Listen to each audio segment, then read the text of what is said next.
कई लोग प्यार चाहते हैं लेकिन बार-बार सेम जगह आकर अटक जाते हैं। उनको लगता है कि शायद लक ही खराब है, शायद टाइमिंग गलत है या सही पर्सन लाइफ में आ ही नहीं रहा। लेकिन साइकोलॉजी कहती है कि कई बार इश्यू बाहर नहीं, अंदर होते हैं। हम कॉन्शियसली लव चाहते हैं पर अनकॉन्शियसली उससे डरते भी हैं। इसीलिए सही कनेक्शन टिकता नहीं है और गलत पैटर्न बार-बार रिपीट होता है। पहला रीज़न है बार-बार पैटर्न रिपीट होने का कि अनहील्ड वुंड्स। अगर किसी ने पहले नेग्लेक्ट किया हो, रिजेक्ट किया हो, क्रिटिसाइज़ किया हो आपको या इनकंसिस्टेंट रहा हो, तो वही एनर्जी फ़ैमिलियर लगने लगती है। फिर स्टेबल लव बोरिंग लगने लगता है और कन्फ्यूज़िंग हो जाता है। लव एक्साइटिंग इंसान को समझ में आती है लेकिन लव कनेक्शन कई बार काफ़ी डीप ट्रिगर भी दे जाता है। दूसरा रीज़न है इंटेंसिटी को लव समझ लेना। सिर्फ़ इसलिए कि कोई दिमाग से निकल नहीं रहा इसका मतलब ये नहीं है कि वो ट्रू लव है। कई बार वो एंग्ज़ायटी, ऑब्सेशन या अटैचमेंट वुंड्स होता है। हेल्दी लव में फीलिंग्स स्ट्रॉन्ग हो सकती हैं, लेकिन उसके साथ क्लैरिटी और रिस्पेक्ट भी होते हैं। तीसरा रीज़न ये है कि सेम लूप में फँसने का कि लो सेल्फ वर्थ होता है। जब अंदर बिलीफ हो कि मुझे पूरा प्यार नहीं मिलेगा, तब इंसान बेयर मिनिमम को भी एक्सेप्ट करने लगता है। ठीक है? क्रम्स को भी एफर्ट समझ लेता है कि चलो इतना तो उसने किया। रेड फ्लैग्स को एक्सक्यूज़ करने लगते हैं। फिर हम हर्ट हो जाते हैं लेकिन पैटर्न समझ नहीं आता, इसीलिए होता है। फोर्थ रीज़न है कि वल्नरेबिलिटी। कुछ लोग लव चाहते हैं लेकिन जैसे ही रियल क्लोजनेस आती है वो पीछे हट जाते हैं। क्यों?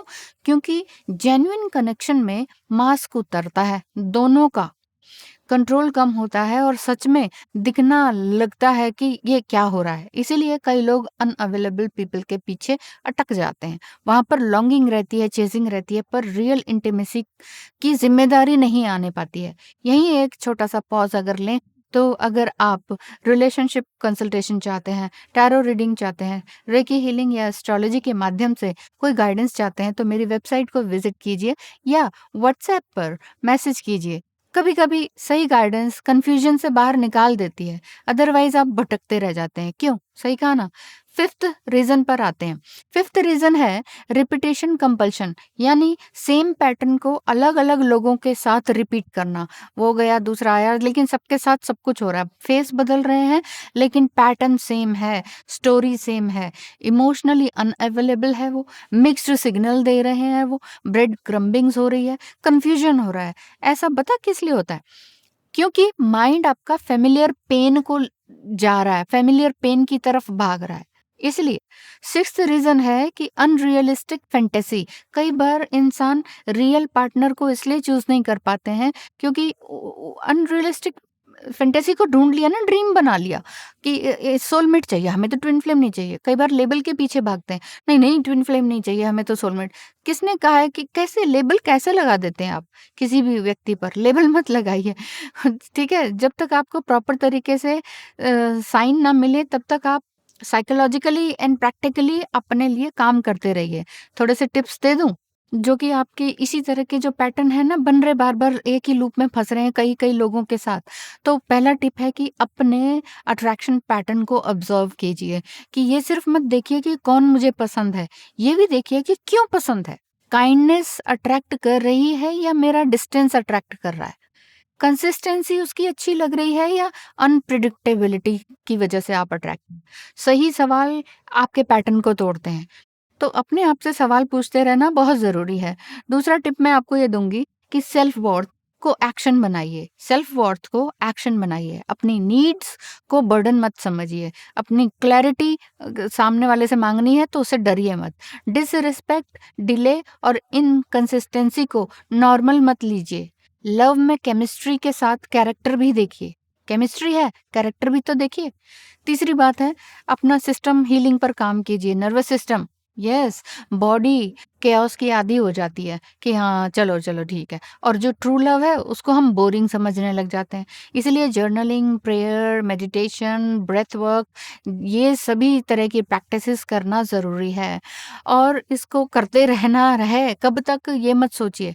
अंत में बस इतना ही कहूँगी कि प्यार में फेल होना कोई वो बात नहीं है कि हाय हाय फेल हो गए क्या हो गया अब आगे कभी प्रेम नहीं मिलेगा।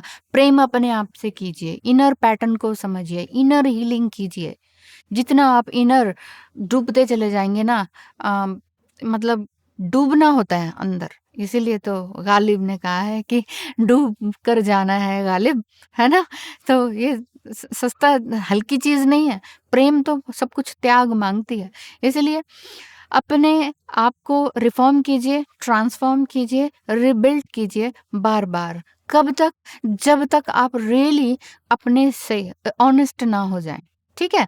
तो और अगर आपको ये वीडियो बहुत पसंद आई है, तो लाइक कर दीजिए, शेयर कर दीजिए अपने ही किसी प्यारे को जो समझ पाएँ कि उनका सेल्फ वर्थ क्या है या वो क्या गलत कर रहे हैं। किसी भी रिलेशनशिप में वो तकलीफ़ में हैं, आपके कोई भी हो सकती हैं, फ्रेंड हो सकती हैं, कोई भी, उनको शेयर कीजिए ये वीडियो ताकि उनको समझ में आए कि हाँ, मेरा भी तो पैटर्न है, एक ही तरीक़ा का चल रहा है कि कोई नया पार्टनर आ रहा है लेकिन सेम है, सेम है। तो ऐसा तो नहीं हो सकता कि जीवन में 5-6 लोग आ गए और वो सेम पैटर्न रिपीट कर रहे हैं। इट मीन्स मिस्टेक जो है आपके अपने अंदर हो रही है।